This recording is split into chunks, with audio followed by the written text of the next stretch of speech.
Let's start here. The ANC's NEC is meeting virtually today, and it's worth noting that it's the first meeting since President Jacob Zuma's brazen defiance of the Zondo Commission. He's refusing to appear before the Commission, saying its chairperson, Raymond Zondo, is biased. The NEC has always pledged their support to the former president. Khayalihle Khumalo is at Luthuli House for us, and he joins us now live. Now, Khayalihle, of course, today should be very interesting what would be on the agenda at the NEC, especially looking at what the former president did last month.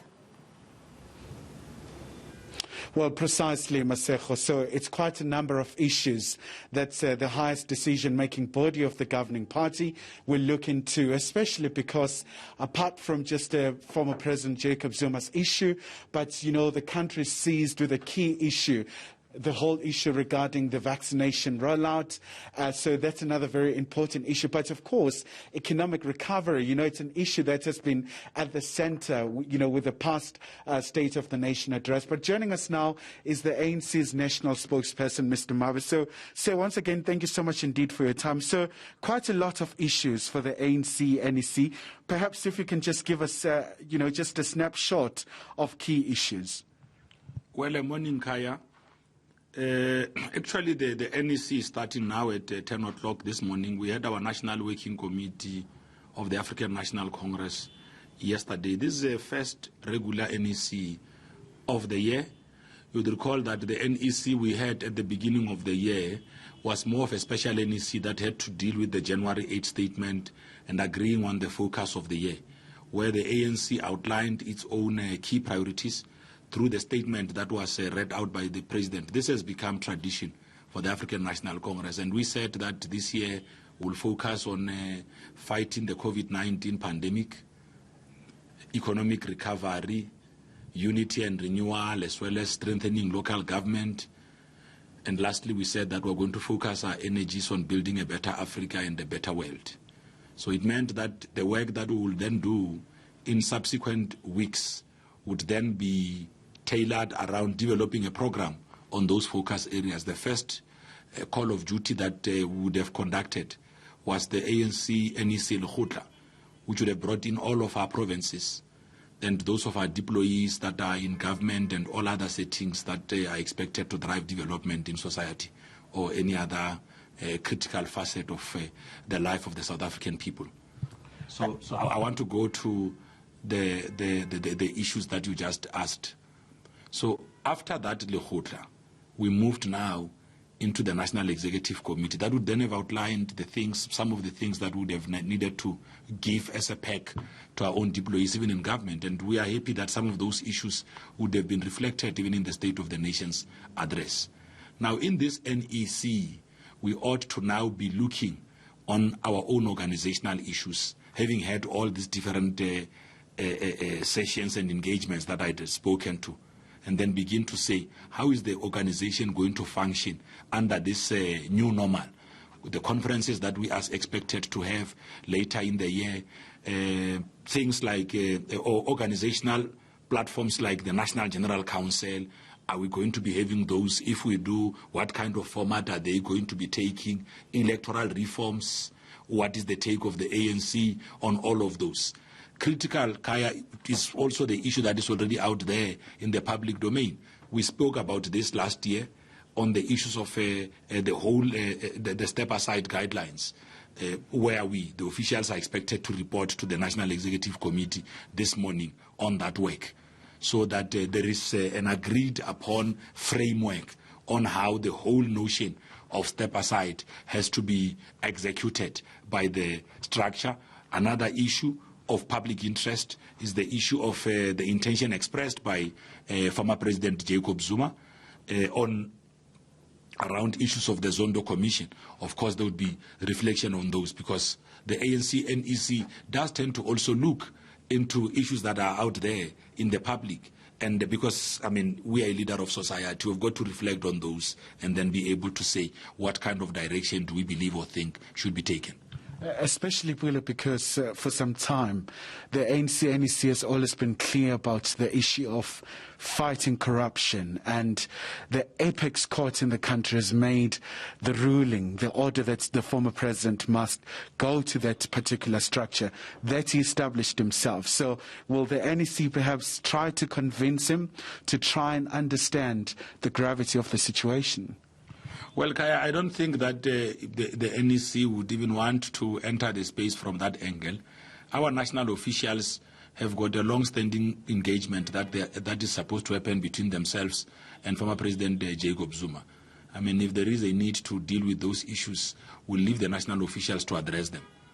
So that we do not overstep on the work that national officials are expected to do. Of course, the reflection would have to do with what is already out in the public domain. President Zuma is the former president of the African National Congress, is the former president of the Republic. So our structures in KwaZulu-Natal have said that kind of an engagement, looking at the adverse effects that the intention, if carried forward, would have on our own democratic settings in the country, and the message that it might be sending out there for people that might not want to otherwise respect decisions of the apex court in the land. So we have to understand that, and I think Comrade Mdumiseni, the Provincial Secretary of KwaZulu-Natal, has already outlined what came to characterize the meeting they would have had with the former president and some of the issues that he would have raised. Notably that, I mean, the issue that had to do with who presides over that, the past relationship between himself and Judge Zondo and all of that. So you have to really understand the nitty-gritties or the issues behind him conveying that kind of an intent.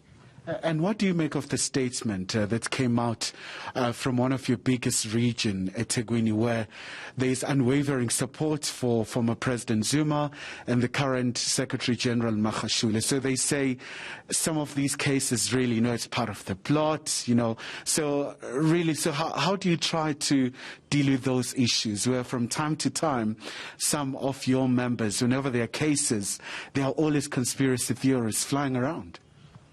Well, Kaya, when I was asked by your colleagues the same question yesterday, I asked them, which I'm also going to ask you, and I hope you'll be able to help me, because your answer will assist me to answer you. That who are these? Is it a branch? Is it a region? Is it a grouping? Is it the PEC of KwaZulu-Natal? From what I understand, it's more like from eThekwini region, so perhaps it could be a grouping there. But once again, another critical issue has to do with, the economic recovery. Will the NEC be seized with that particular issue? Correct, Kaya. Just so that we don't lose some of your viewers, let's first dispose of the first issue. There is no formal structure of the ANC that would have communicated to us in that way. Of course, there are comrades on the ground organized in a different way who are expressing this or that view. So structures of the ANC at a formal level are still yet to express themselves, and they will, of course, use internal platforms of organization to be able to raise their own issues, so that we could look at those and then say, how do we work together to contribute towards what is supposed to be a unifying trajectory of our movement and the people of South Africa. The issue of economic recovery can't escape us. We have to reflect on economic recovery.